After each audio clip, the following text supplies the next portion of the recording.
Hello, everyone, and welcome to the second event in our Reimagining Academia speaker series. My name is Tracy Ann Johnson Myers, Project Manager, Equity Thought Leadership in the Office of the Vice Principal, Culture, Equity, and Inclusion.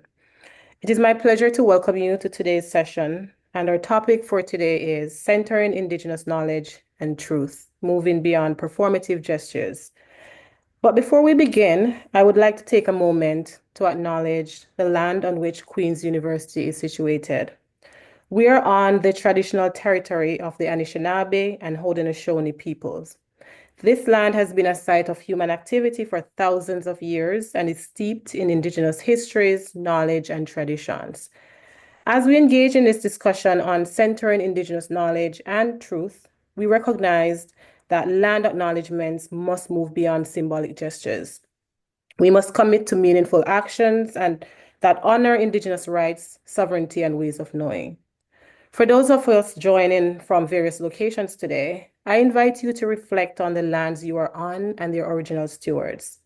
May today's session serve as a step, towards learning, unlearning, and fostering deep relationships with Indigenous communities. We're honored to have today Dr. Mark Green as our presenter, and our discussion will be moderated by Dr. Alex Bergier. Thank you so much, Tracy, and thank you everyone for taking the time to join us today. I am thrilled to be the moderator of this incredibly important session about centering Indigenous knowledge and truth. We will get out of this session what we put into it, so I encourage everyone to share their comments and questions when we open the floor up for a Q&A. And now I would like to introduce and give a very warm welcome to our speaker, Dr. Mark Green. Dr. Mark Green is a distinguished professor of civil engineering at Queen's University and a respected leader in Indigenous engagement with engineering education. His research focuses on structural performance of concrete in fire conditions, applications of fiber-reinforced polymers in construction, and sustainable materials for buildings.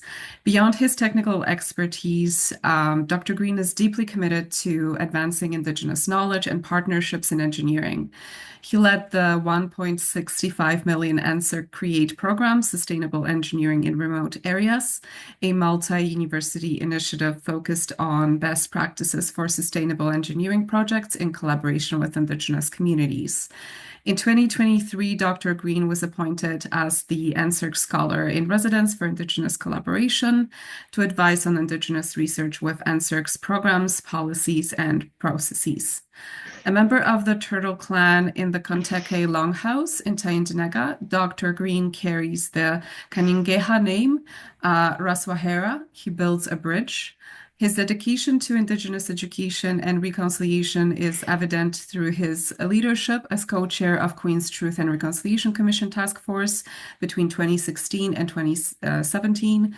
Additionally, Dr. Green, who served as provost and vice principal academic at Queen's between 2020 and 2022, was an advisor to the Dean of Engineering and Applied Science on the development of the Indigenous Futures in Engineering initiative, and he served as co-chair of the Indigenous Council of Queen's University and as a chair of the First Nations Technical Institute. Wow, what an incredible trajectory. We're so lucky to have you, Dr. Green. Thank you so much for joining us. And without further ado, I will pass it over to you.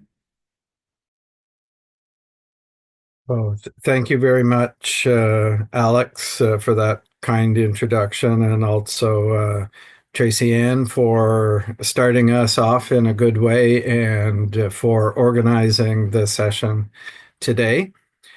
So I did do some slides because as an engineer, we have to have some slides. So I will share my screen and bring that up very shortly.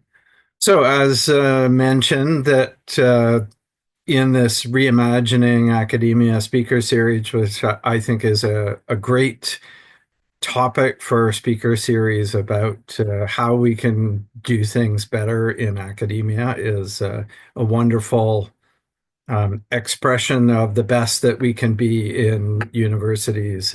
And so I think the challenging title today of centering Indigenous knowledge and truth. And I think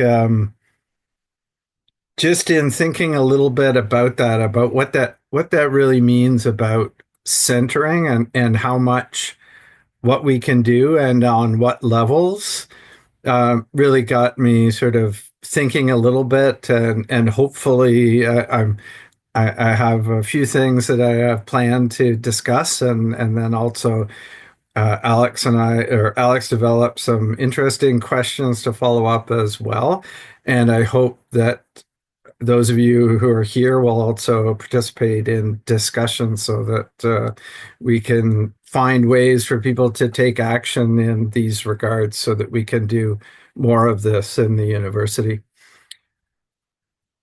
Raswaherha Danan Mark Jungyuts Waxanagede Waganyadun Green de Waxanazare Gandege Nide Wagano Anagon K. Rihunyani G. Queen's University Wakyodans.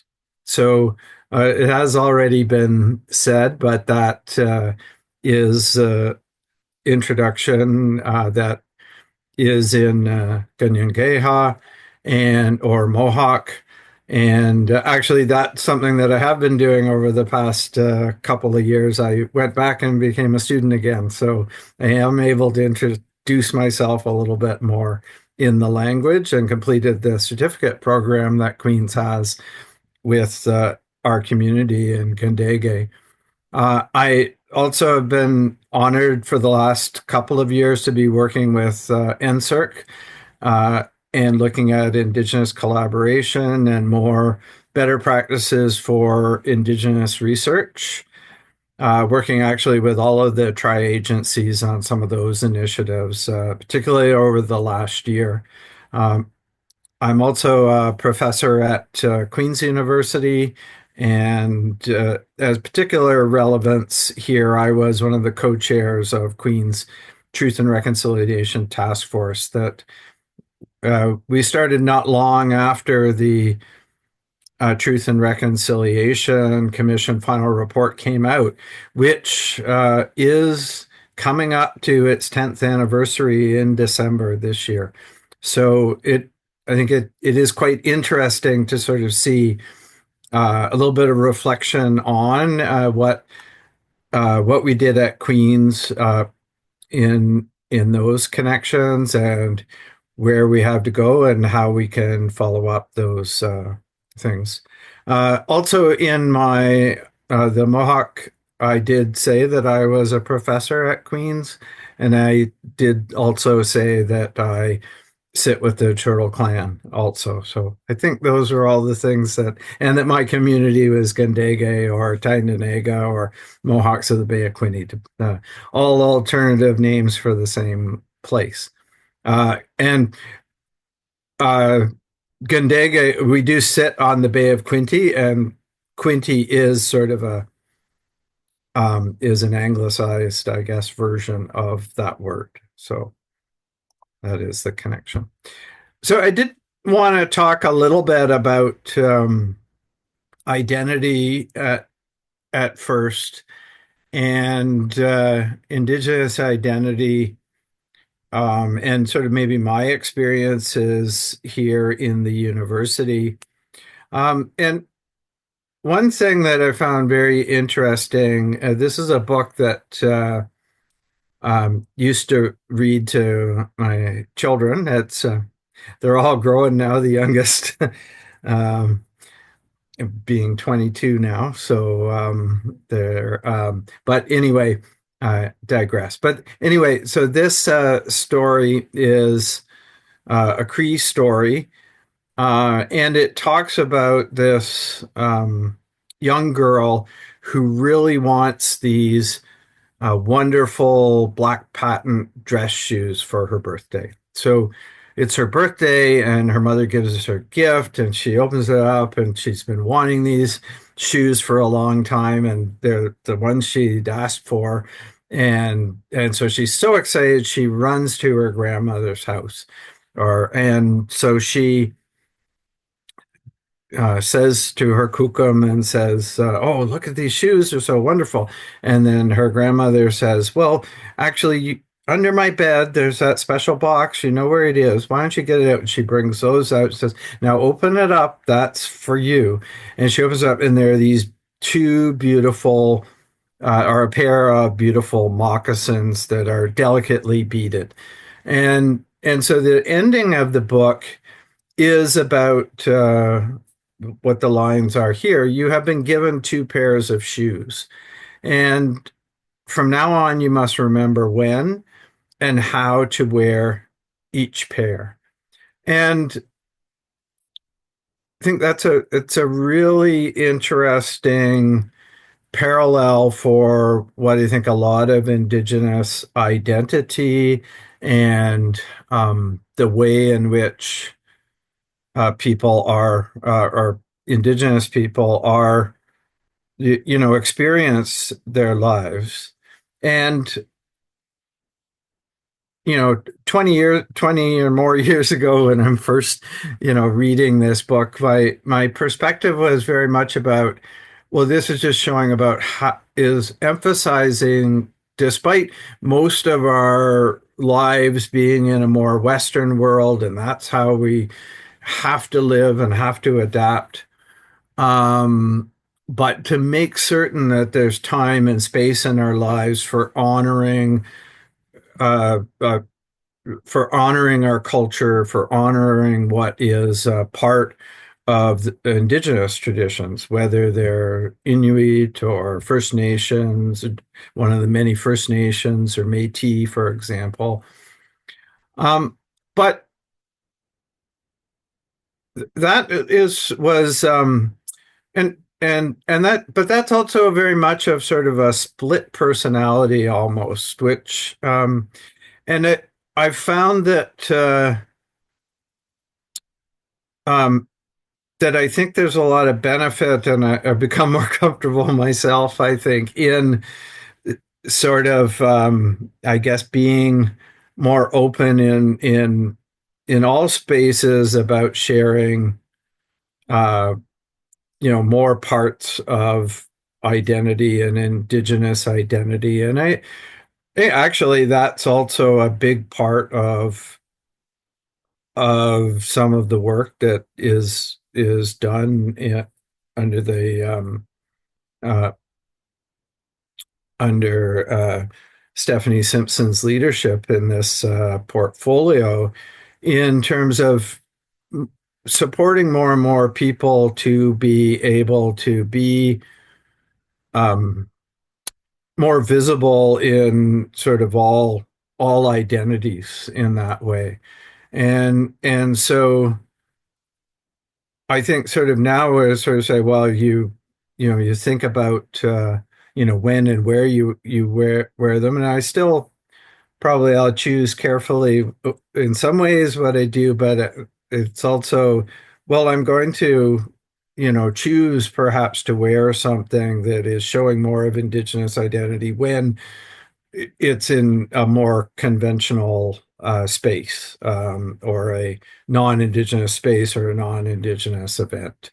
So I think that's it also takes a little bit becoming comfortable with that as well, because you sort of always wonder, oh, am I going to get either strange looks or strange questions? But I think, I mean, my experience, I think, well, it's also, I think, part of the times, both in the university and I think in society, that people are more open and wanting to learn. And I'm hoping that is part of the experience from being in the time of reconciliation, etc. But I think that, well, as in many Indigenous people, we have for a long time felt, no, we need to keep these things hidden, and for safety reasons, etc., because some of the traditions were banned for a long time. So there is that uh, part of this safety in which people are. But I think it's very important for us to do more in visibility in that way. so some of that I also wanted to go back a little bit, thinking about centering.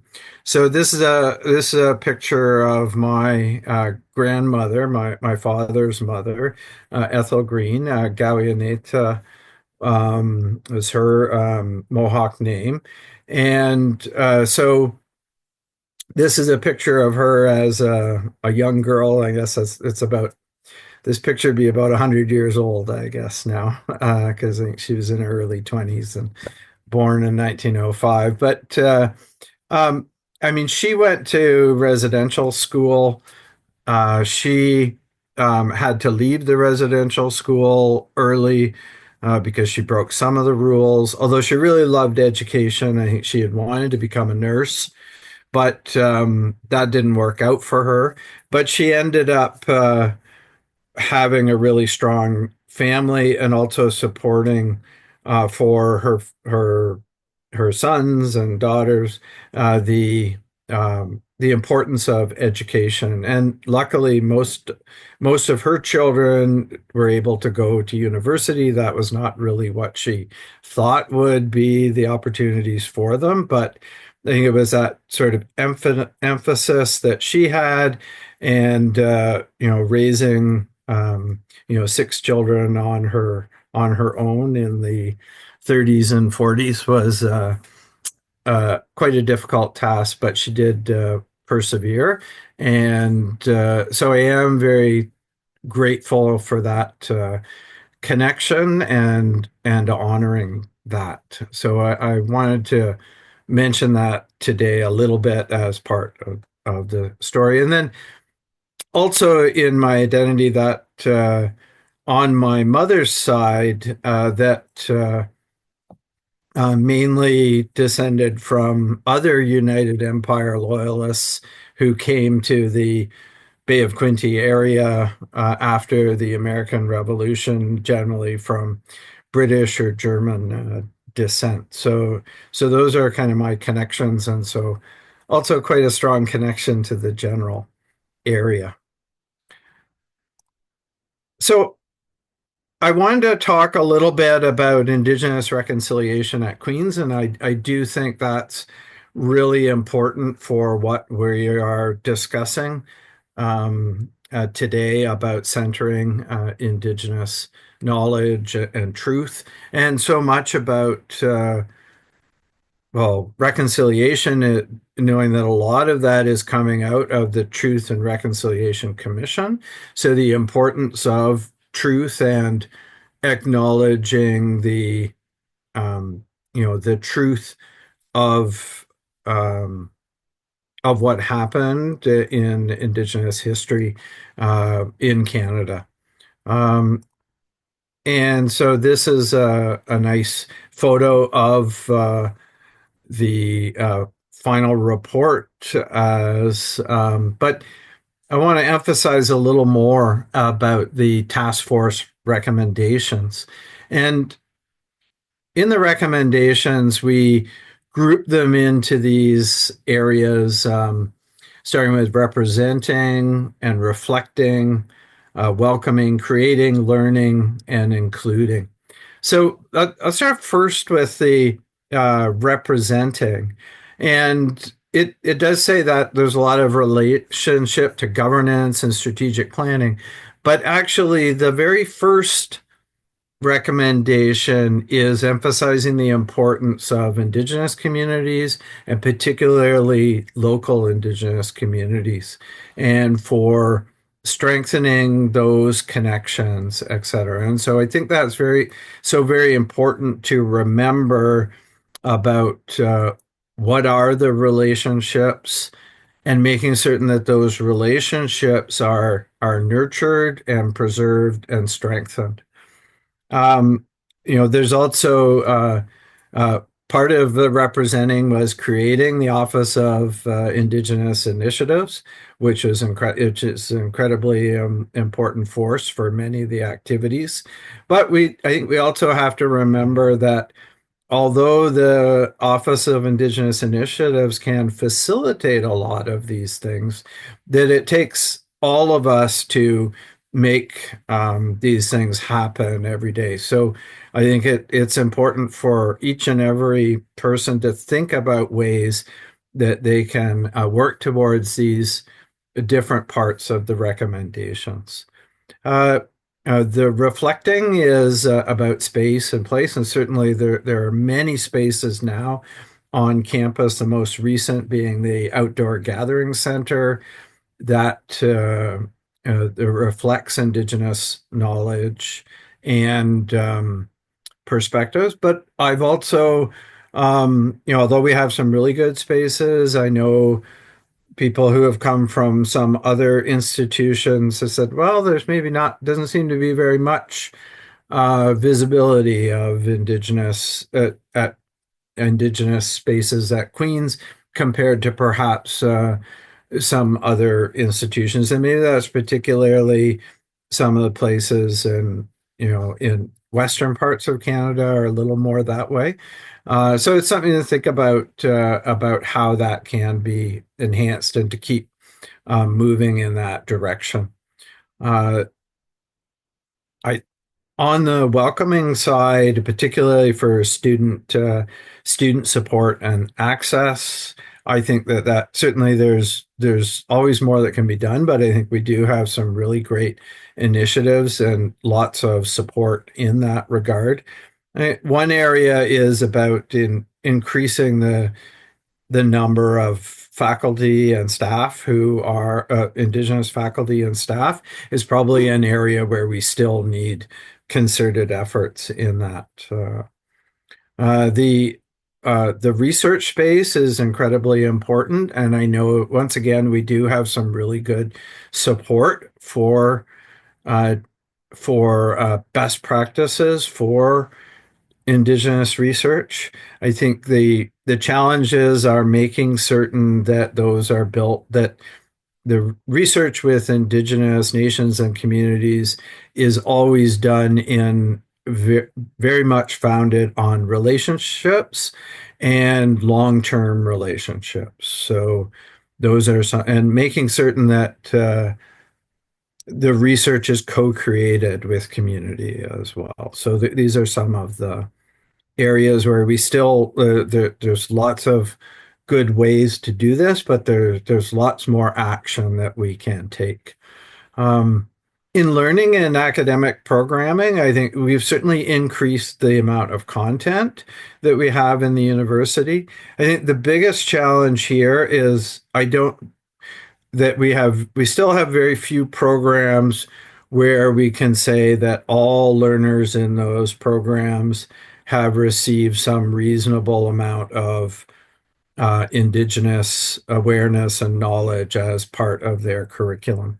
And so I think that's really, really important to make certain that we figure out how to do that in a good way. And so those are a few of the things that I wanted to touch upon. Also a slide here of certainly 4 Directions Indigenous Student Center. It's wonderful support, particularly for students.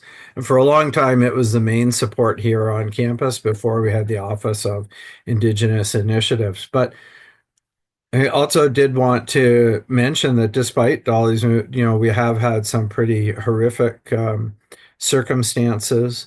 And in 2019, we had a racist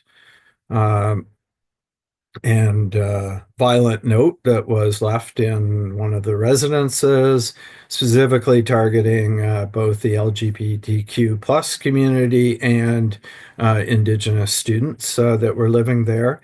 And so then as part of that, there was flags that were flown at 4 Directions to support those students and take action against those initiatives.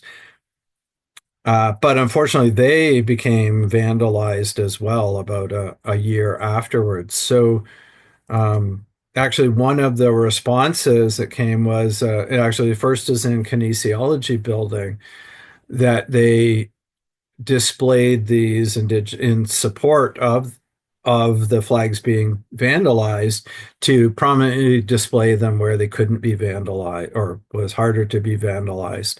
And then as an initiative out of that, you'll notice that we have these flags flown in buildings at many entrances to the campus, and so I think that's really it's important that they're at the entrances to campus because then people can see them when they're first coming on to campus, and to be aware of the importance of those flags and remembering. And I think those are ways that we can, uh, despite having horrendous setbacks from times, that we can move forward in a good way and support each other and support community. And I think this is a good idea of a way in which that Indigenous knowledge and the truth can be centered in our understanding. I thought I'd talk a little bit about the Haudenosaunee Confederacy because, well, that is where my background is. And so the Confederacy was started by the peacemaker who, from my understanding, was actually Huron. And we view our community, Gandege, as also the home of the peacemaker because we believe he was born on Eagle Hill. So the but he in this time of great strife amongst many nations, he was able to bring these five nations together under the great law of peace. And this Hiawatha flag or Hiawatha wampum belt shows the significance of those nations, going from the Mohawk on the east, the Oneida, the Onondaga in the center, Cayuga, and the Seneca in the west. And also at on campus, a place where this is reflected is on Brant House, and Brant House is named after two members of our community, are also alum of Queens, Marlene Brant Castellano, and her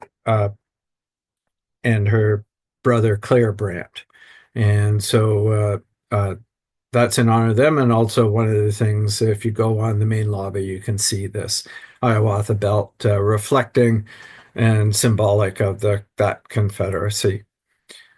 Also, I think it's really useful in centering Indigenous knowledge, and particularly where we are here, it is the two-row wampum belt. So this was the first, to my knowledge, the first treaty, certainly between the Europeans and the Haudenosaunee.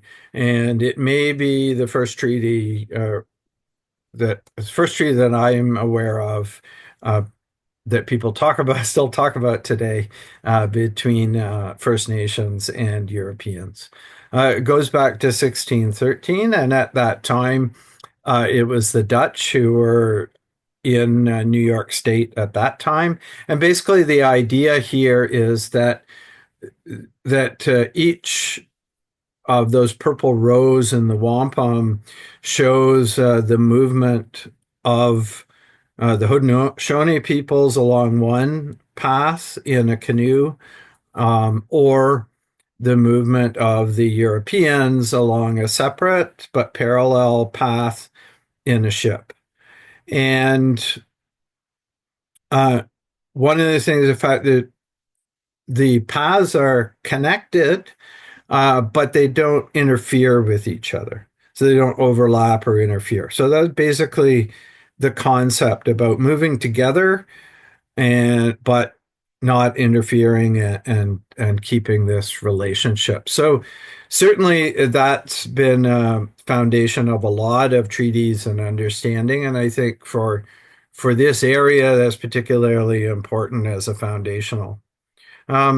many people also talk about the dish with one spoon treaty in this area, and that was originally between the Anishinaabe peoples and the Haudenosaunee peoples about sharing all the resources around the Great Lakes.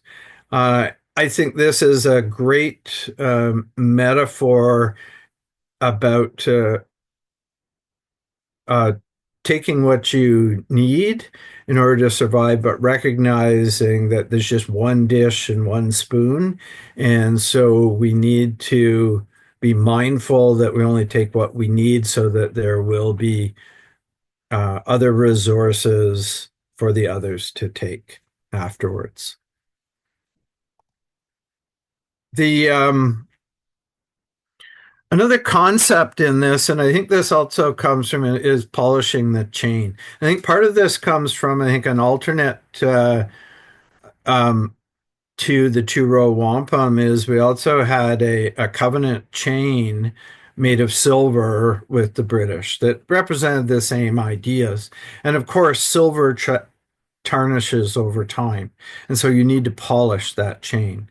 And so the same is true about these agreements need to be revived and revitalized so that everybody can renew the understanding of what is agreed to and also what needs to be done to make certain that this relationship can continue in a good way in that way. And for example, actually, Queens does have a friendship wampum belt with local Indigenous communities, the Grandmothers Council in Kingston, and also clan mothers in Gandege or Tyendinaga.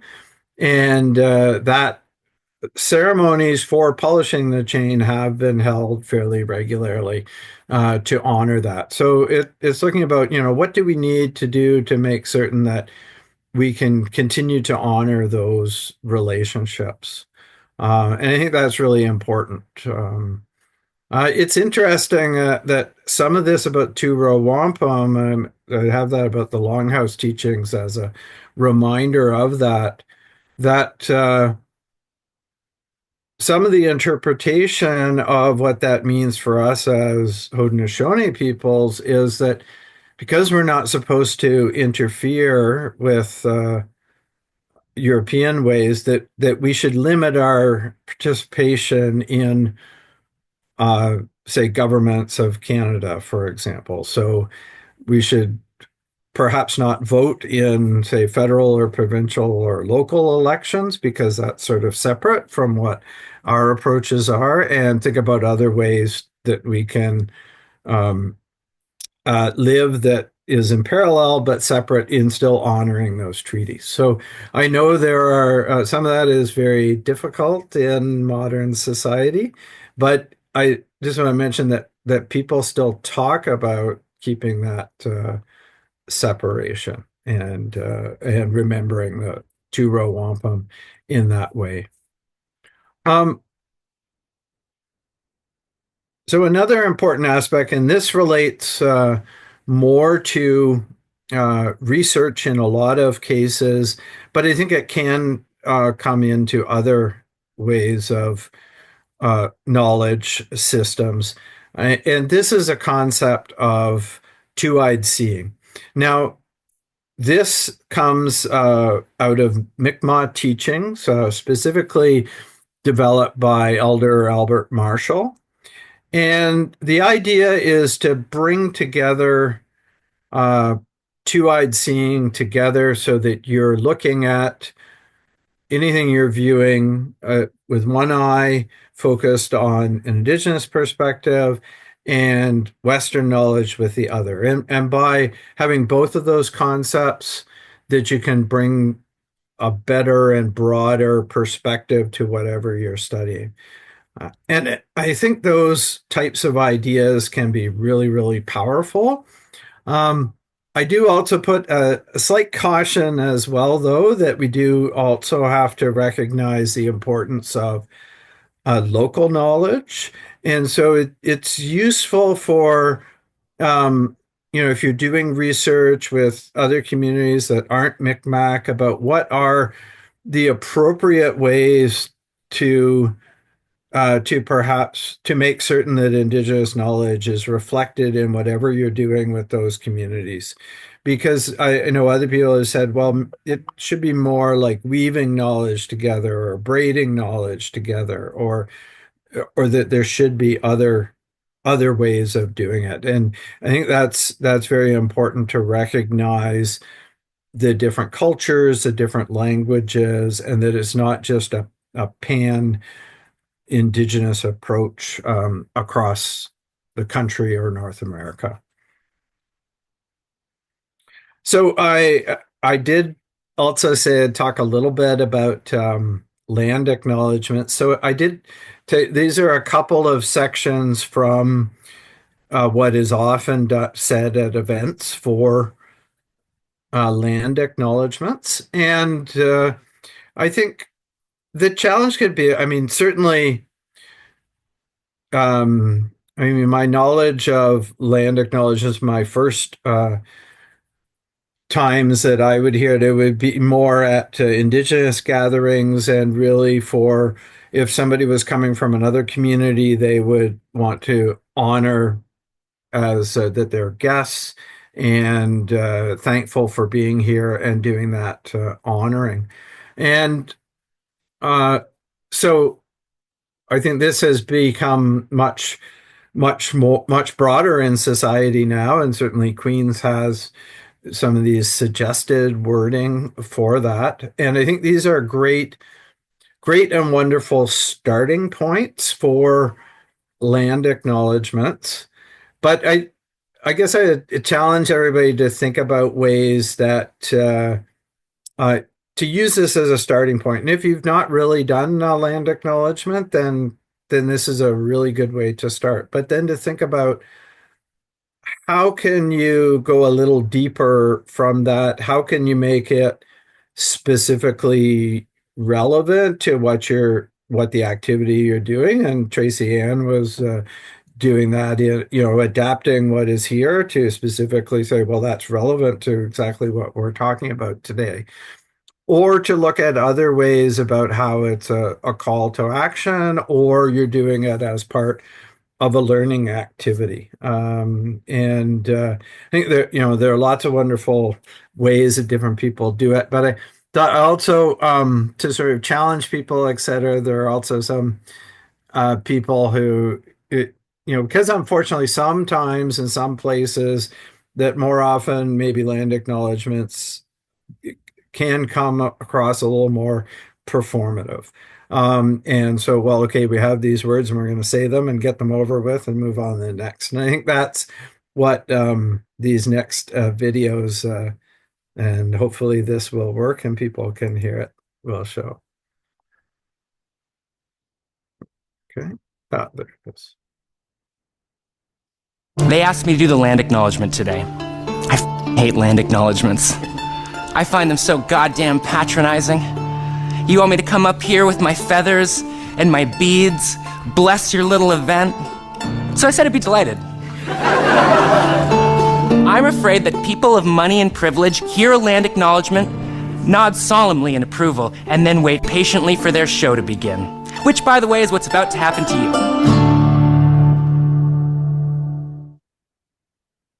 So hopefully you're able to hear the sound on that as well. Good. Okay. And then we have one more.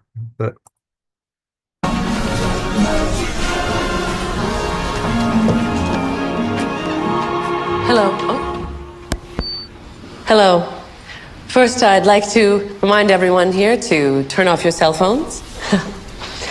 Before we begin this evening's performance, we would like to acknowledge that this theater stands on territory of the Anishinaabe, the Haudenosaunee, the Huron-Wendat, and the Petun First Nations. We are also mindful of broken covenants and the need to make right with all our relations. And now, please enjoy the show. Oh, sorry. Hello. Yes. Sorry. Excuse me. Should we go? Excuse me?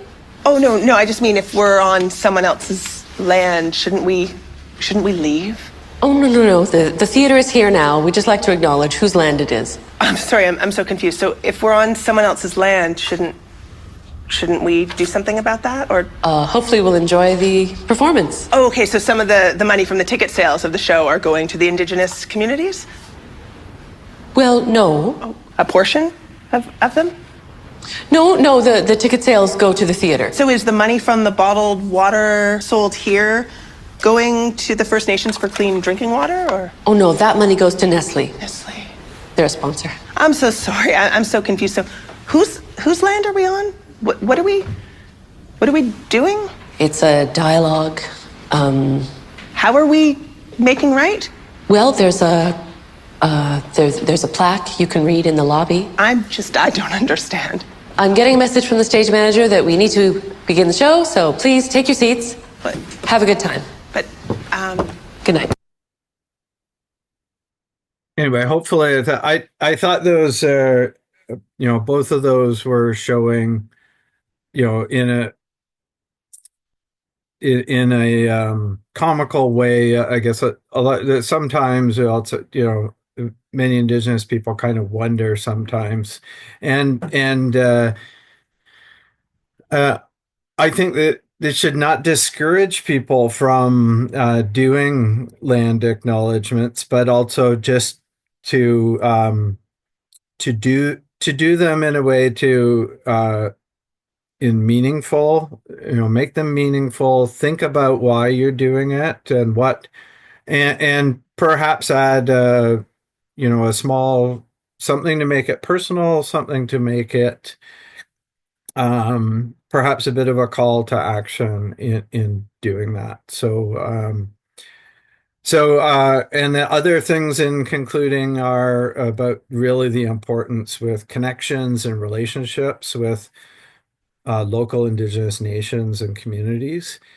And, look at the TRC task force recommendations and see, amongst those, what actions you can take in your unit or personal activities that you're doing to make certain that those come through.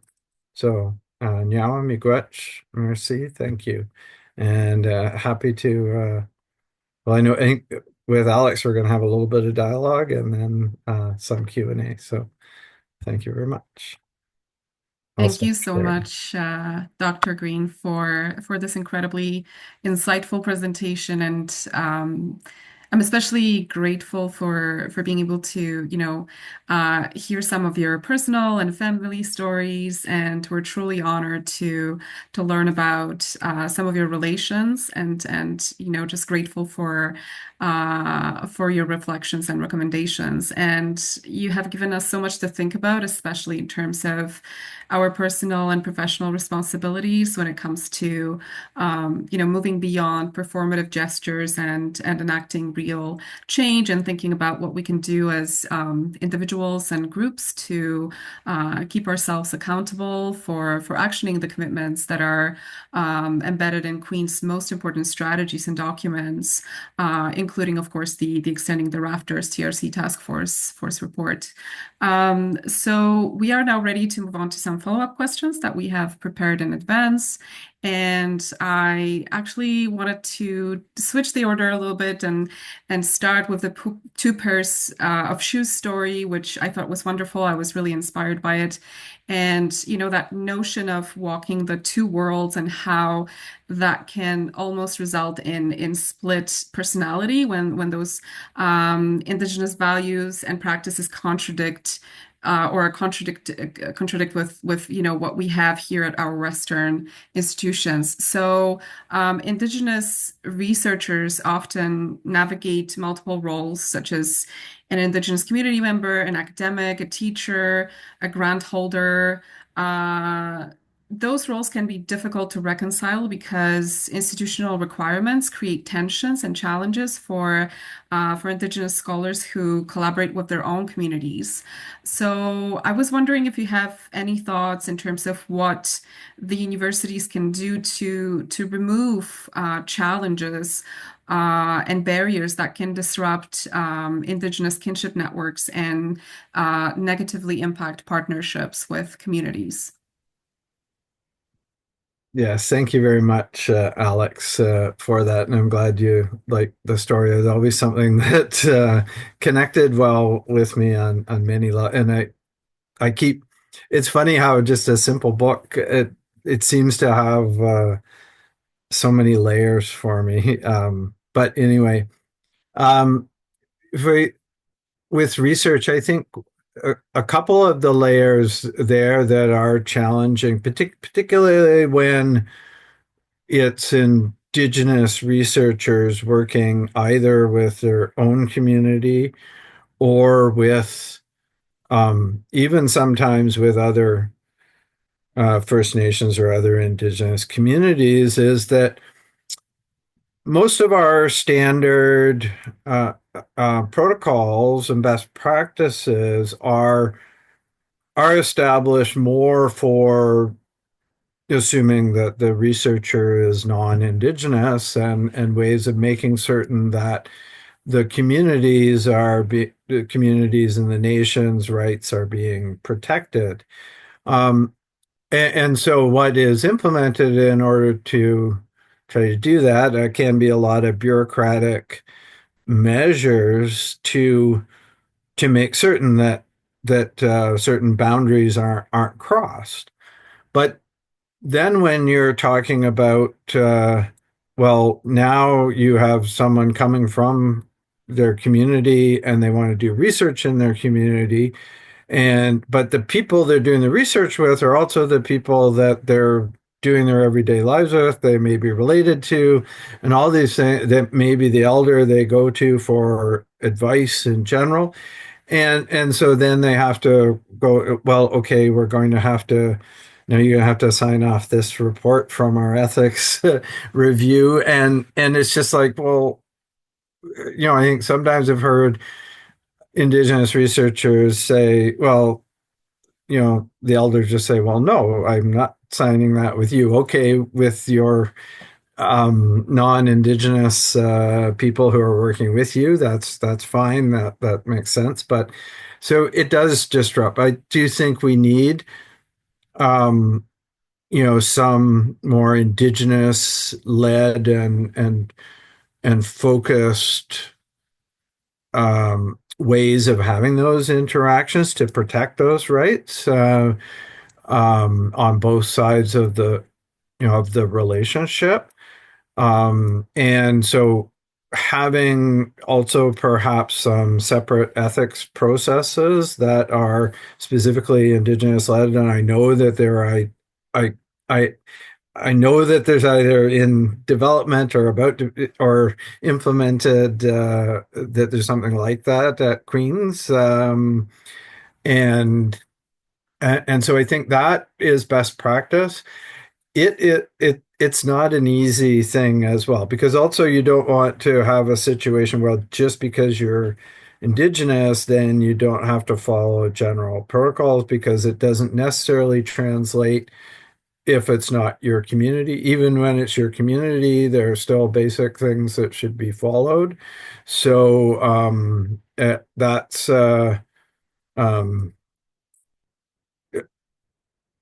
I yeah, some of that I just don't have answers for, and and a lot of that with sometimes I'm asked to advice and others, and it's like, well, we have to go back and talk about that, because and that's also in these different ways.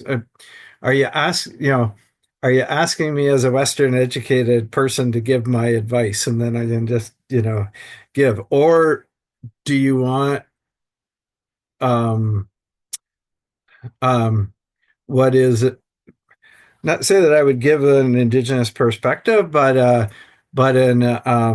an Indigenous community informed perspective. And then I would typically kind of say, well, I can't really say that because I haven't talked to others in our community, and I'm going to have to go back and talk to people and find out what the perspective is to be able to share that back. Because and that's also a challenge between the different institutions that often are different type, because we're also looking, oh well, it's good that you have Indigenous representation on this and can provide a voice, and certainly that's good, but it's not necessarily going to be from representative of all communities, and even it's hard for people to speak for what they might think their community would want, and that's just part of the way in which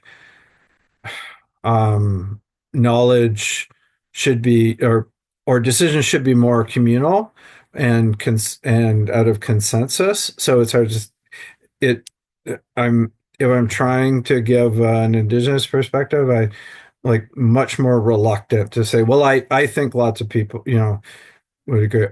Whereas from Western perspective, I would say, well, I think many Indigenous or many engineering professors would probably agree with an approach like that. We can probably convince them of that. And whereas I have a different sense of what I'd be comfortable in saying. I don't know if that's helpful.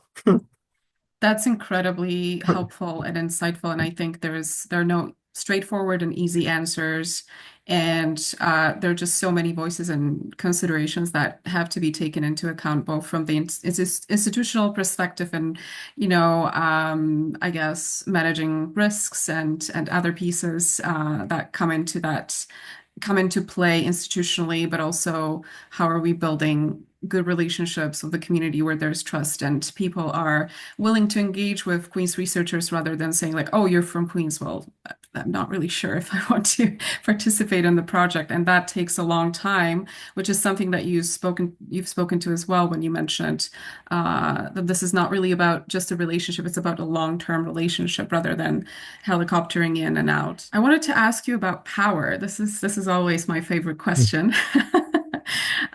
So universities are typically considered inherently hierarchical due to their settler colonial organizational structure.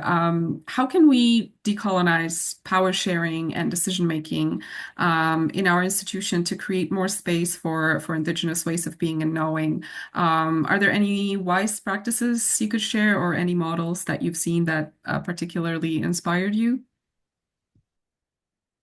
Yeah, I think that's when we start looking at doing some of those things, it is really challenging. And also the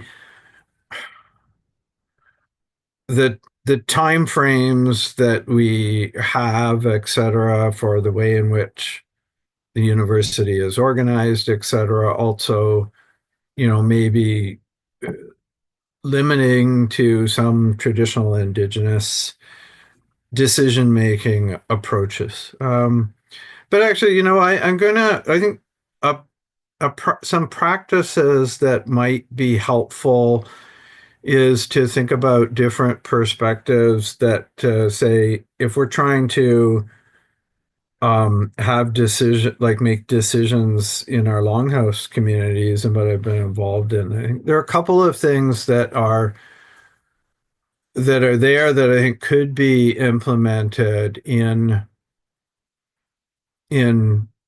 many practices, like even in meetings, just trying to, in a department or a group going forward, to look at.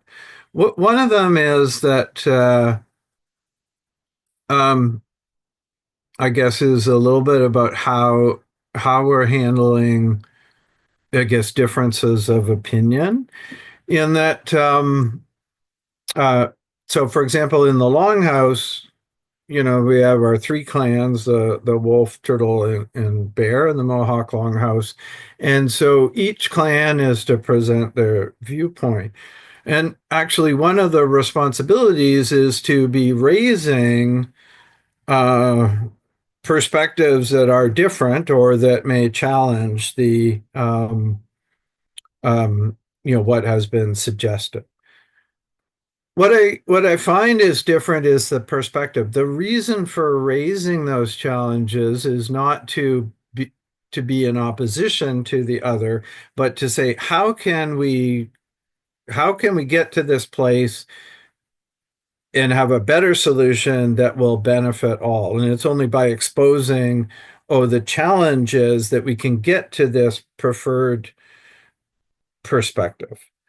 And so I think a large part of it is making certain, one, then that many views are heard, and that actually in the elder talk today, Al was mentioning about, well, you can't really have consensus if many people aren't even sharing their viewpoint.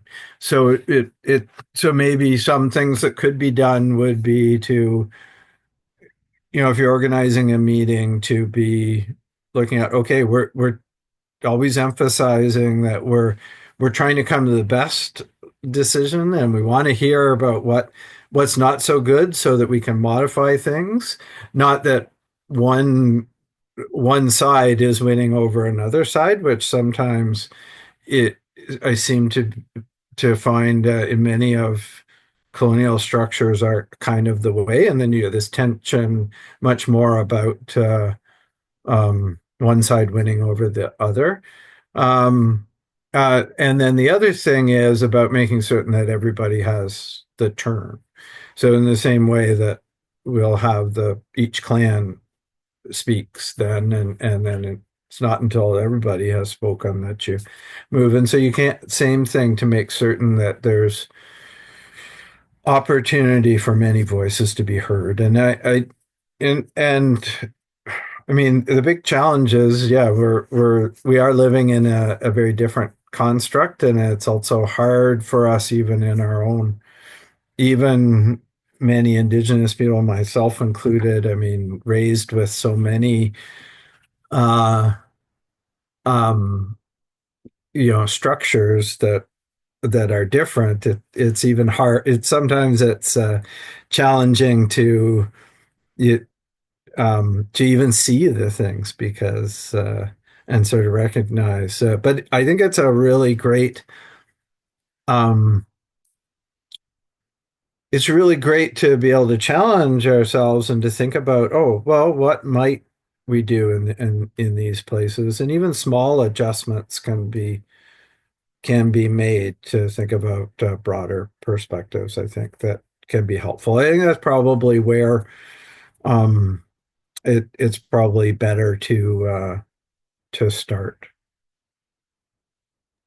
Thank you so much. Those are great suggestions, and I especially like the 1% change, or a micro change, type of thinking, where it's not really about doing an overhaul of the entire structure, but rather making small adjustments, and making sure, like, just asking simple questions like, I've seen that you haven't spoken today. Like, would you like to share your perspective? I think those are small things that we can do, but really incredibly powerful. I have many more questions for you, but I would really like to give a chance to the audience to ask you. I'm sure they have a lot of pressing questions that they would like to share with you. Thank you for your presentation, Mark. One question I've often wondered is, how should non-Indigenous people balance respecting the integrity of Indigenous space, physical or sense of community, etc., with allyship and even wanting to get better educated? Have you observed examples of colleagues or others engaging successfully where you felt it moves beyond performative gestures?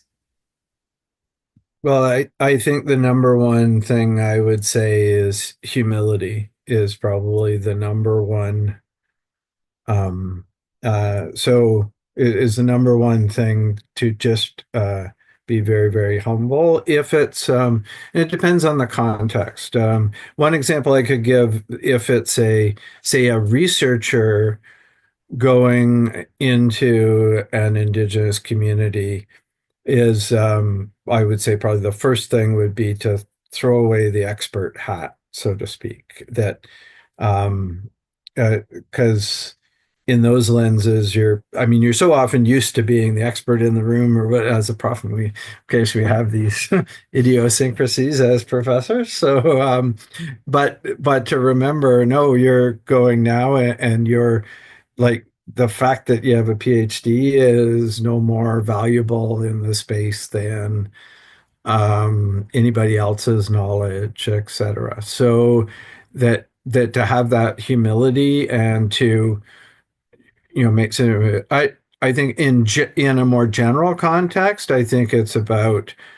you know asking asking questions, being curious and open, and then if you can also, and it depends as your relationship develops too. You can also ask with people about, well, I'd be interested in this, but do you think that's something that would be a good thing for me to do? And so, some things that it it can be a fine line as to what is done as honoring and what is sort of um, taking. So one thing that can be judged, if you're given something, or I think saying if you're gifted something often in our case. So if you're gifted from Indigenous community an article of clothing or something like that, I think that's part of the permission to say wear that. But I wouldn't just go and get something for yourself because you think that that's what would be a way of honoring a connection with community that maybe you've not yet earned. I think that's also something that it's uh, with community that I think it's really hard for non-Indigenous people to understand about a lot of the unfortunately basic distrust that many Indigenous people have. Less so about individuals, but certainly of anybody who's representing government power or whatever, because unfortunately that's been largely the relationship, that it's been about oh, what are they going to want from us now? So that's almost the very first thing. So if somebody's coming into a community doing that, then probably everybody in the room is thinking, oh yeah, I don't know if what they're actually saying is really what that I can fully believe that, and probably there's going to be something that's not going to work out well for us. So it takes a long time to overcome that trust that has been lost over many, many other cycles. So I have to remember that that's not about you as an individual, but it's probably might be about you as a positionality. So it just may take a lot longer to gain that. What I say, well, but once people in the community start joking with you and calling you names or something like that, or giving it, then you've probably done that in a good way to have earned that trust. Thank you so much. I think that notion of moving at a pace of trust, but also earning respect, I think part of it is just listening. It's such a simple act, listening, but I think it goes a long way if somebody enters a space with that kind of with open heart, but also being prepared to be humble and not to speak too much, but rather listen and see what's happening. I think that's so important. An anecdotal comment related to this around tokenization, around September 30th, students will come to us at 4D having been singled out in class to speak unexpectedly, or have even been approached to help provide resources for non-Indigenous classmates, etc. It happens every single year. The profs and classmates are well-meaning, but so misguided, unaware of their positionality. But yeah, I think that's so true. And I think also to be so, particularly around those dates, it's also can be very heavy for many Indigenous people too, because we're often dealing with resolving some of our own trauma around like, although it is a time to honor the reconciliation, there's also a lot of challenge as well. So that's layered on top of being singled out, like the fact that it's on or around that date. So I think that, yeah, that's always a struggle a little bit to it's good to have those perspectives shared, but it should not be put upon people in that way.